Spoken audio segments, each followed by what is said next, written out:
훈독하겠습니다. 평화의 어머니 121장 작은 돛담배 거친 풍랑에 맞서. 아무래도 무슨 일이 일어날 것 같지요? 그렇게 말이에요. 세상이 너무 뒤숭숭해서 이 소란한 세상을 바로잡을 사람이 나타나면 얼마나 좋을까요? 그런 이야기를 나누는 사람들의 표정은 밝지 못했습니다. 길목에서나 일터에서 들려오는 소곤거리는 이야기에는 근심이 가득했습니다.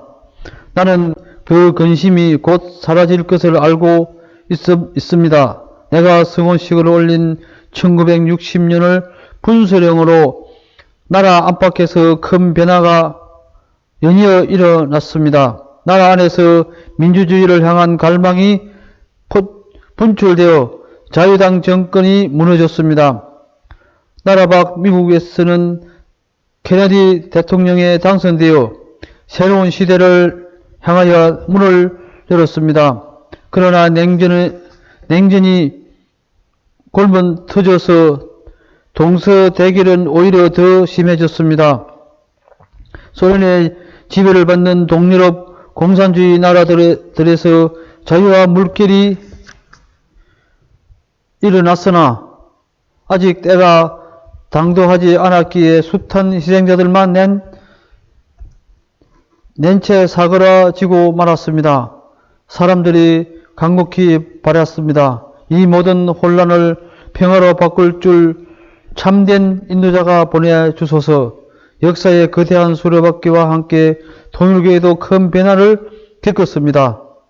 그동안 온 나라가 통일교회를 반대하고 기독교가 가진 비판을 퍼부었으나 참 어머니를 처음으로 모심으로써 세계 종교로 발돋움하는 도약대를 마련했습니다. 그것은 비탄에 빠진 인류가 구원의 세계 소망으로 알고 살아남을 수 있는 등불이었습니다. 나아가 억압만 당하던 여성들 자각으로 세계 곳곳에서 참된 여성운동이 미역 하나마 싹을 틔웠습니다. 성호식을 올리고 사흘 후 우리 부부는 여러 식구들과 함께 인천의 주안 농장에 갔습니다. 농장 한켠에 포도나무와 은행나무, 느티나무를 여러 그루를 심었습니다. 나는 어린 묘목을 심으면서 기도 올렸습니다. 무럭무럭 자라나 훗날 세상 사람들에게 소망의 열매를 나누어주는 아름다운 나무가 되거라. 이는 단순히 한 그루의 나무만을 위한 기도가 아니었습니다. 나무는 사람들에게 열매와 함께 편히 쉴 수 있는 안식처를 제공합니다. 이것은 우리 부부의 사명이자 하늘을 섬기는 신앙인의 담당하지 못할 역할이기도 했습니다. 나는 전작부터 각오하고 있었지만 신혼 시절에 파도와 풍랑에 거세게 부려닥쳤습니다. 흔히 말로 깨가 쏟아진다는 것은 애당초 기대할 수 없었고 행복이라는 단어도 입에 담을 처지가 못 되었습니다. 신혼방은 청파동 교회 뒤편에 허름하고 작은 방이었습니다. 한쪽은 교회 예배당으로 이어졌고 반대편은 뒷마당으로 이어졌는데 그 마당은 손바닥보다 조금 컸습니다. 부엌은 바닥에는 시멘트로 대충 바른 재래식이었습니다. 나는 앞치마를 두르고 연탄가스 냄새가 불풀 풍기는 좁은 부엌에서 남편을 위해 음식을 만들었습니다. 처음으로 식사를 준비하던 날 날씨가 추워 손이 굽었지만 매일 사용하던 부엌처럼 능숙하게 칼을 잡았습니다. 몇 가지 음식을 손쉽게 만들어내자 몇 주 만에 해도 나는 학생들로만 여겼던 사람들이 깜짝 놀랐습니다. 부부가 오붓하게 지내는 날은 극히 적었고 늘 교회 식구들로 붐볐습니다. 그런 가운데서도 문 총재와 마주 앉아 세계를 위해 무엇을 어떻게 해야 할지 많은 이야기를 나눴습니다. 이제 그만 식사하시지요. 그 소리에 문득 시계를 보면 오후 2시 아니면 3시였습니다. 점심때가 훨씬 지났건만 남편이나 나는 밥 먹을 생각조차 하지 않았습니다. 장차 내게 주어질 일들이 많았고 한국은 물론 전 세계에 나의 따뜻한 손길을 기다리고 있었습니다. 첫째 예진을 시작하여 아이들이 태어나기 시작했는데 살림집은 좁기도 할 뿐더러 추운 일본식 주택이라 출산하면서 바람을 타 산후병이 생겼습니다. 나는 아직 어린 몸으로 해산의 고통을 안으로 참아내야 했습니다. 아무리 어렵고 힘든 환경이라 해도 나는 기꺼이 감내하며 즐겁고 행복하게 지냈습니다. 배후에서 역사하시는 하나님의 손길을 한시라도 잊지 않았습니다. 아이들은 형제가 많아 비좁은 방에서 북적거리면서 서로 사랑하고 아끼며 자랐습니다. 나는 아이들의 작은 하나님이라 여겼습니다. 매일 볼에 입맞추고 따뜻하게 대하였으며 틈만 나면 아이들을 위해 기도했습니다. 부모와 자녀가 하나 되어 함께 할 때 그 자리에 하나님이 임재하실 수 있기 때문입니다. 나는 성혼 후 13자녀를 낳겠다고 결심했습니다. 요즘 세상에 아이를 많이 낳으면 이상한 눈으로 바라보기도 합니다.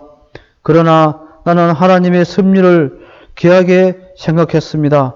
12는 동서남북 사방의 완성을 뜻하는 숫자입니다.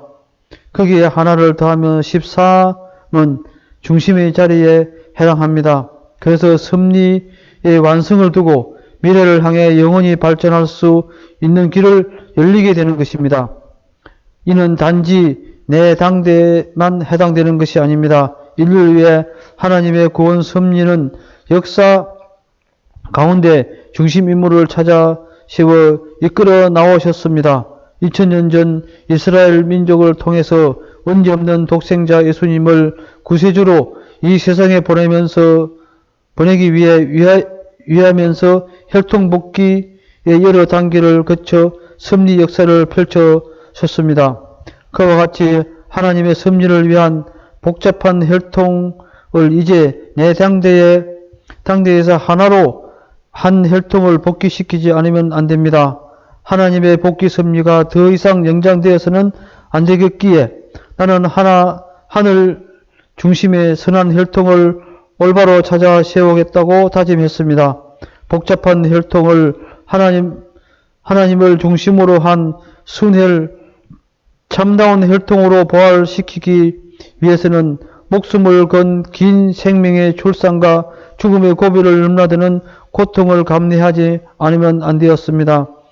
그리하여 나는 성혼 후 20년에 걸쳐 13명의 자녀를 낳겠다고 결심했던 것입니다. 나는 몸이 많이 힘들었지만 연생으로 아이를 낳았고 네 번째 걸쳐 제왕절개 수술을 받았습니다. 사실 정상적이라면 제왕절개는 2번 이상 할 수 없습니다. 세 번째 수술하겠다고 했을 때 담당 의사는 산모에게는 대단히 위험하다며 주저했습니다. 그럼에도 단호하게 출산하겠다는 나를 이해할 수 없다며 남편과 함께 오라고 했습니다.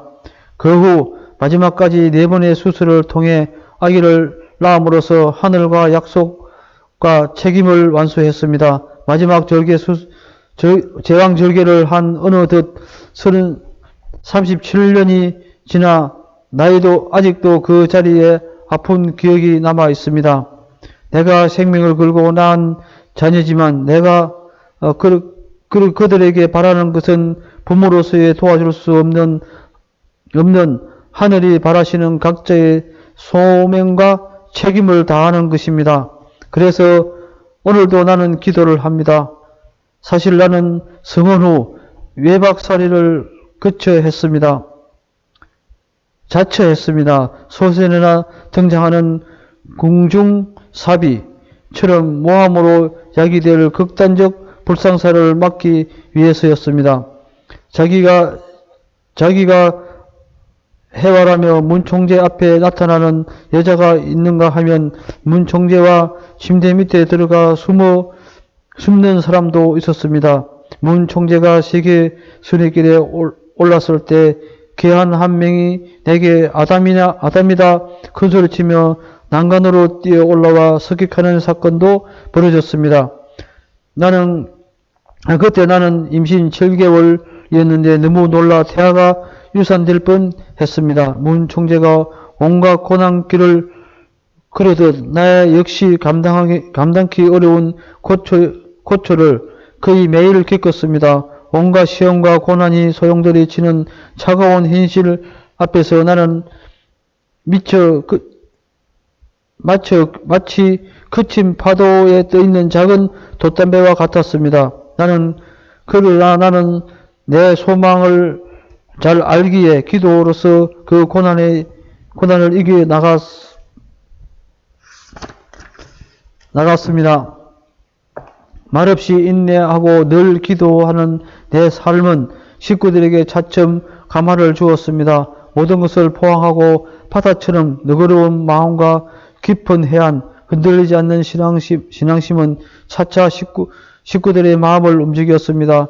하나님을 향한 절대 복종, 존경심이 깊은 만큼 나를 향한 흠모와 사랑도 점점 커져갔습니다. 내 손을 꼭 붙잡고 귀에 소곤대는 식구들이 차츰 늘어났습니다. 놀라운 사랑을 내려주셔서 그 은혜가 너무 깊어요. 정말 감사합니다.